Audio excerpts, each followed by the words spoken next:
All right, here we go. Welcome to the Default Profitable Podcast, a show where we dive deep into simple strategies behind starting and building consistently profitable businesses.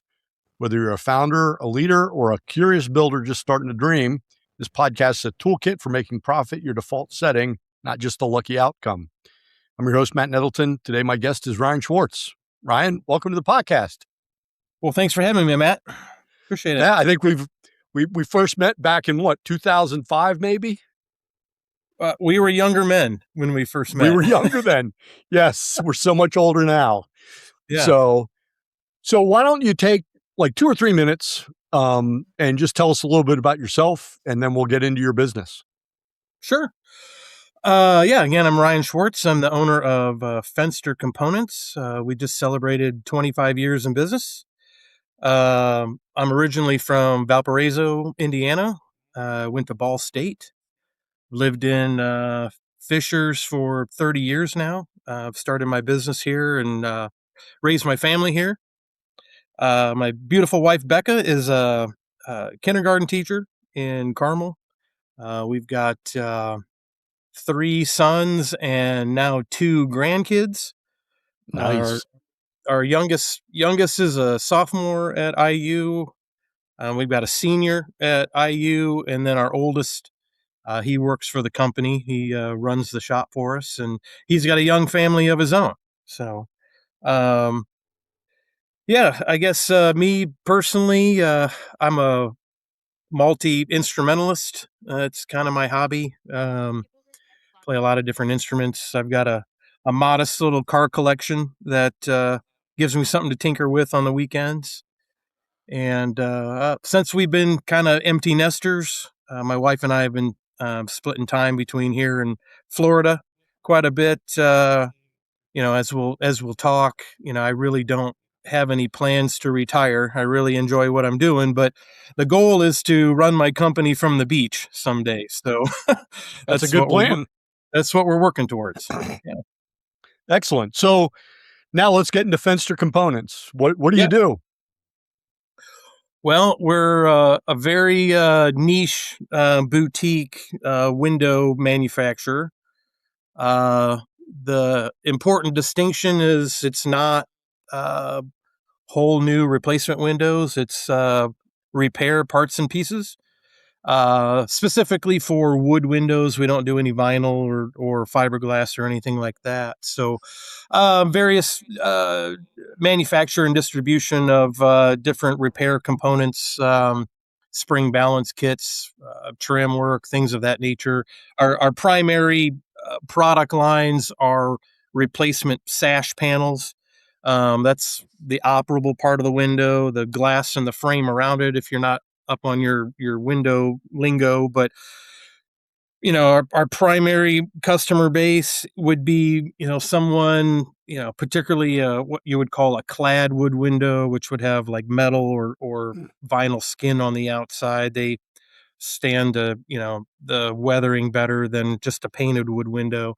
That type of homeowner client is who we're trying to market towards, that has a cladded window that conceivably the frame would never go bad. It's the sash that goes bad. Either the wood rots out from behind the metal skin, or the glass fails or something like that. So, it's much more advantageous, less invasive to the home, and frankly, far more cheaper than tearing the whole window out and replacing it.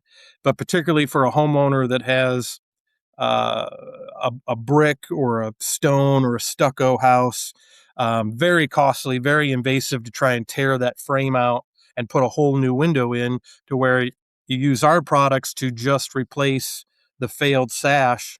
And it's just much more economical and convenient for the customers. And we've grown to nationwide distribution. A lot of other online hardware companies and things of that nature, but we really don't have any apples to apples competition for doing what we're doing.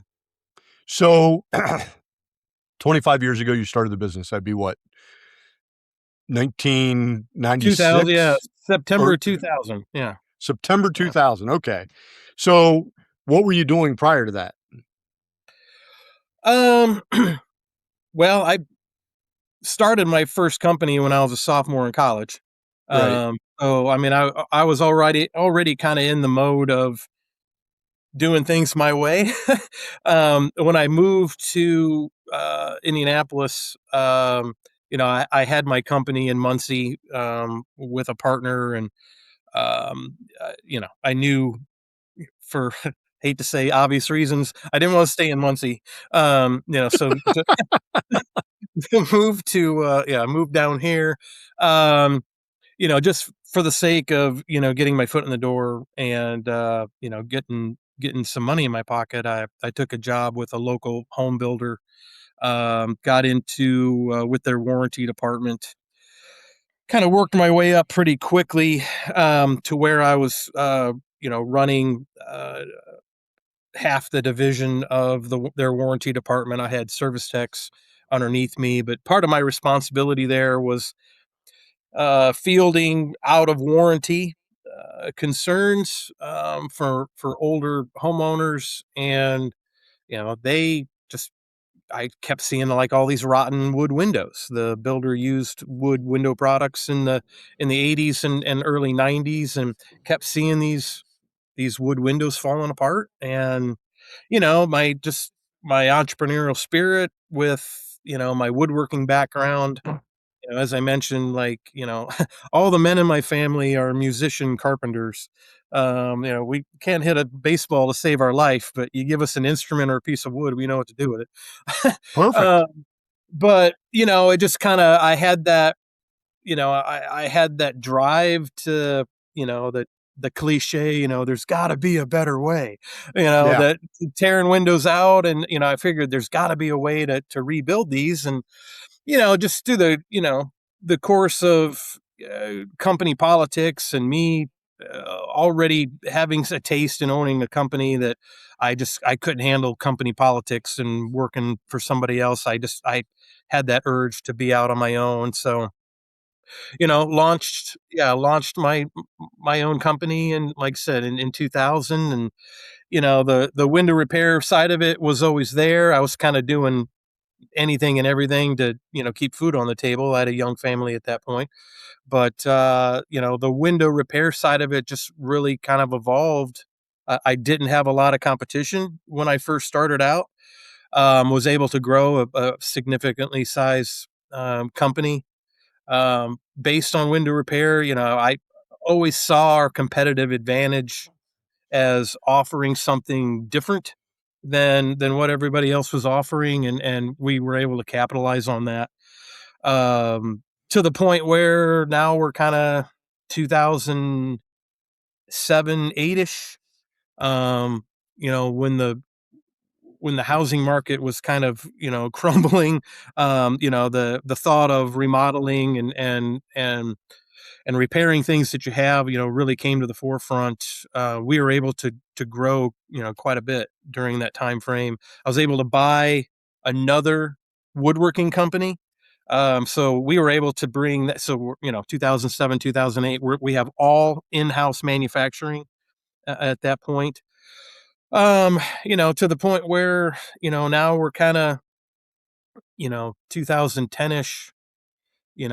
I always had a broader view of what we could accomplish with this. And, again, not having a lot of, bona fide competition, my focus, that was towards the end of, Window Makeover was that first company that I grew, significantly.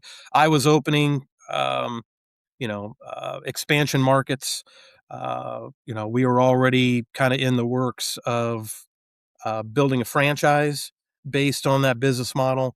We had 3 stores up and running, so we kind of had our foothold in starting the franchise. And then my 2 principal managers came to me and said, "Hey, we want to buy you out." I'm like, "Great!" So that was ended 2012. I had essentially split the company in half I had sold off kind of the sales and service side of it. Um, so I could focus on the manufacturing side. That was really had grown to be, my passion project, aside from the growth of the potential franchise opportunity. I love the engineering behind it, the parts and pieces, the manufacturing side of it. So that allowed me to kind of change my focus, and then really broaden the horizons of the company more so from, okay, we're not in-home sales, we're not installing anymore. I just want to make the stuff and let somebody else put it in. So that's really where, we kind of jump started. I used more than I wish at this point, but I reinvested a lot of the proceeds from the sale of the company into our web platform, to where we more or less went, straight online internet sales in 2013. um and gosh, we're going on 15 years later, and nationwide distribution, and 99, pretty strictly 99.9% online sales. And all of our marketing efforts go into drawing in a nationwide audience, and we're growing exponentially here in the last handful of years. So that is quite the story arc. Well, But I wanna take you back to the very back in 2001 when you started this was not the first company you started. no. Um, but I want you to think about, can you remember some of the things that you had to relearn as you started this company versus what you thought you knew in your prior businesses? Um, yeah, yeah. I mean, and to this day, um, people, people's the number one challenge for me. I'm a just hunker down and pull the bootstraps up and do what it takes to get it done, type of guy.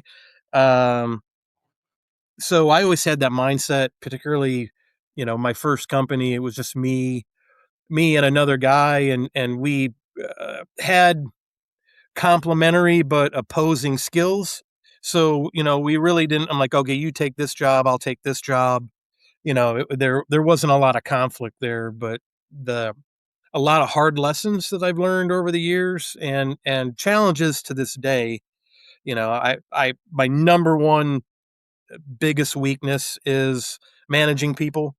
Um, you know, it's two part managing people. My staff. That's one side of it. The other side of it is just customers, and just the way people are getting and society is getting. We could have a whole other conversation about dealing with people, particularly retail customers, but more internally, inside of running a business. Yeah, managing people has always been a big challenge for me, and still relearning, from the beginning up until now. It's been generational, to a certain degree, to where I think back in the early days where I was hiring more of my peers. We're of the Gen X generation, where we're like, you know show me how to do the job, tell me what the expectations are, now get out of my way and let me do it. I Yeah. mean, micromanaging was, that was big taboo word, when we were coming up earlier in our careers, to where now, I've been very blessed and lucky to tap into a younger generation's talent. I mean, I've got, it's me and one other old guy here. I've got all kids. I've got all kids working here. And it's helped that, my son is now their peers, and he's more of the day to day, guidance and managerial person for the team. aside from what I do. So that has helped out a lot. But where that's come full circle, and I was just thinking about this the other day, that, if this question came up, that, years ago, I spent so much time and effort and money into doing what I thought was taking care of my team, my employees, the dinners and the parties, and I would have contests, and give trips, and from that generation, so much of that went unappreciated, to much of my dismay, that in my heart of hearts, I'm thinking I'm taking care of my people, and like, "Oh, no, they don't," they don't want to spend any more time with the people that they work with, or, they don't want to spend any more time with work outside of work. You know, Right. they want more time off with their family, and they want more money, you know? They don't want a pizza party, you know? Well, the kids now, they want the pizza party. Yes. They want the camaraderie, they want that, they have a different way of feeling valued and appreciated. So where I was kinda really had a negative attitude towards, uh, how to uplift and make my team feel appreciated. Now that's come back to, hey, yeah, let's cook out, or let's go to Top Golf, or let's go, we've had a couple different outings, here in the last, couple years or so, that, they really seem to enjoy, and I get much better feedback from that. So, and it's, the like I said, I'm a very practical thinker. I'm a very, um, logical thinking person. I'm very good at time management and organizational things. I'm not a warm and fuzzy feelings guy. So that's been something that I've had to work on. The younger generations are much more attuned to experiences and environment and things like that. So, um, in summary, that has never stopped been a learning curve for me. Yeah. Yeah. And it's funny. Well, people are the best part and worst part of every business owner's journey. Yeah. And Yeah. when you talk to business owners, everybody's like, yeah, I worry about my people. I try to take care of my people. I deal with work by my people. When you talk to people who aren't business owners, they're like, oh, the business owners are just screwing us. I'm like, I Yeah. can guarantee they are not. Like, Yeah. the one thing that business owners worry about is their people. Yeah. So, It's and it's part of that, you know, eh, giving advice to people, that want to start a business, or have just started a business. It's not, and it's really, you could say, it's like you're saying, it's the difference between a good boss and a bad boss. That is a huge burden to put on your shoulders, that, and if you're not taking that to heart, you really need to reconsider, well, can I have employees? Do I even want employees? Because if you're not willing to bear that responsibility, you're responsible for livelihoods, yeah. you've got, and if you are taking that lightly, or not considering that at all, boy, that's something that you really need to reflect on. Hey, is this something that I want to be a part of? Because yeah, it's a huge responsibility that we as business owners take on. Yeah. All right. So you've been around 25 years now, right? I'm sure you've had people come to you and you've mentioned it sort of, talking to people who are thinking about owning a business. If somebody comes to you and says, hey, I've worked for 25 years for big mega corp and I want to go out and do my own thing now, how does that conversation go with you? What do you say to them? Don't do it. uh, um, I know that's not what you want to hear. No, Yeah. it's Um, yeah. Uh, I I've had to learn some. Well, let me start with, it is way bigger. It is way bigger than just knowing how to do something. or thinking, hey, I'm really good at this, um, you know, and I'm making somebody else money at it, and that's I get that. I get that part of it. Why am I working so hard and I'm so good at this, and the other guy's making all the money. Um, the other guy's taking all the risk. And if you really have to look outside. I guess this is the advice of, being good at something and running a business are drastically different things, is what I Yes. would tell somebody. And it depends on, you know, where's your wheelhouse. I'm a huge advocate of, surrounding yourself with people that are better at something than you are. I've always believed in that that has been true in my case, in certain regards and respects over my career. Um, I because of my efficiency minded and just how I tailor things to work. I might be a tad more technology savvy than, particularly someone in the trades or, again, me and contractors. It's a whole nother conversation. How antiquated the trades and remodeling industry are, but I've been able to employ a lot of things.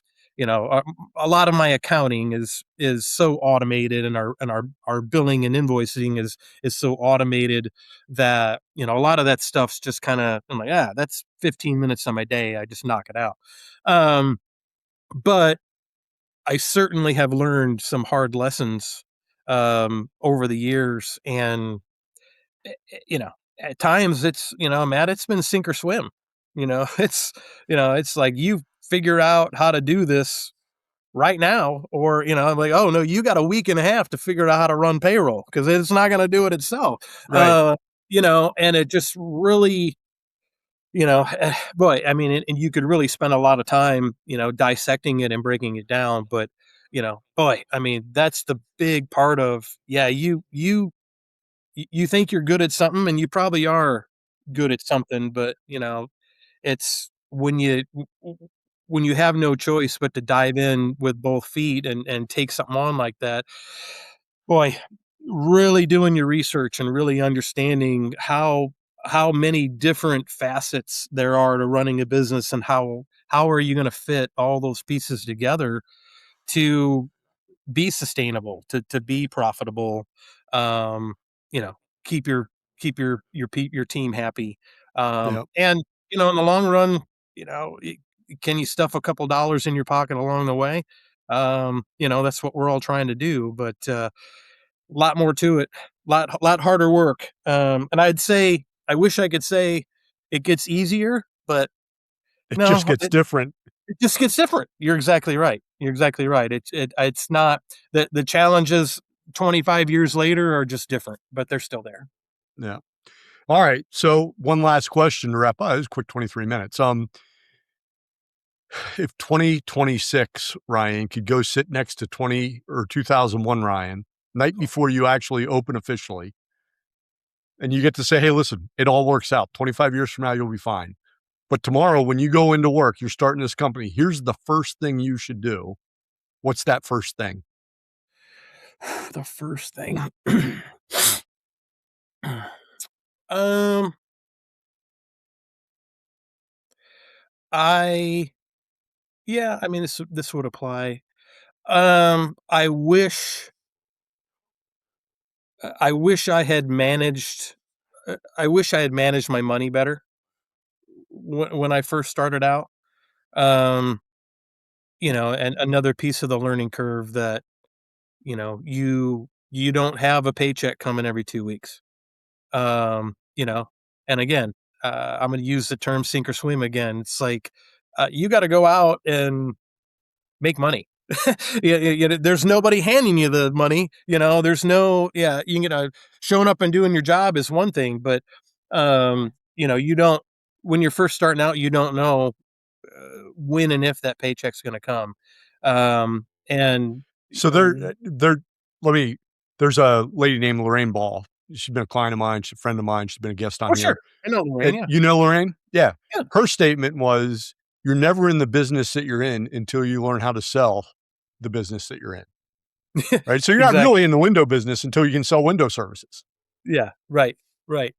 Um, so, it's as, young, 25 years old at the time, when the money was good, we spent it, Yeah. and when the money wasn't there, we were in trouble. And